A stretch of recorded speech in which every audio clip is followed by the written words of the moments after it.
Hey there folks, Caleb Downing with SDI, and real quick today I'm going to tell you about bore sighters, why I think it's important to carry them in the field. Let's get into it.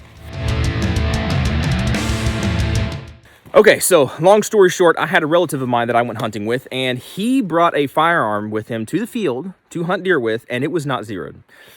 That's not really a recipe for success, because you know what's going to happen is when you get out to the field, you get out to your stand, whatever it is, and you get all snuggled up, cuddled in, whatever, and that big, massive, once-in-a-lifetime trophy, whatever, buck, hog, bear, whatever comes out, and you can't hit it because your firearm's not zeroed. That's just Murphy's Law. It's going to happen. Murphy's a terrible person. I wish he wouldn't get involved so much, but he does.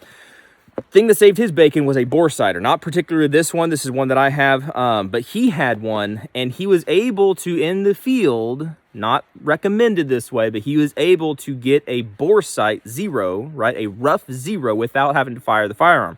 That was important. Later on that day, he did get a deer, so kudos to him. It worked. Not exactly what I'd recommend. I would highly recommend making sure that your firearm is zeroed, like confirming that at the range, shooting the gun, making sure that it's zero before you go hunt. But in the instance or in the circumstance that maybe you drop your firearm, right? Maybe you're hiking up these mountains and whatnot and stuff. Your gun falls, right? Your scope gets dinged up and you're like, man, I have a lot of confidence in my gear, but is it still zeroed? It's a reassurance, at least, if you have a bore sighter or something like this, that you're able to check and make sure that nothing got completely wonked out, nothing got completely knocked off, right?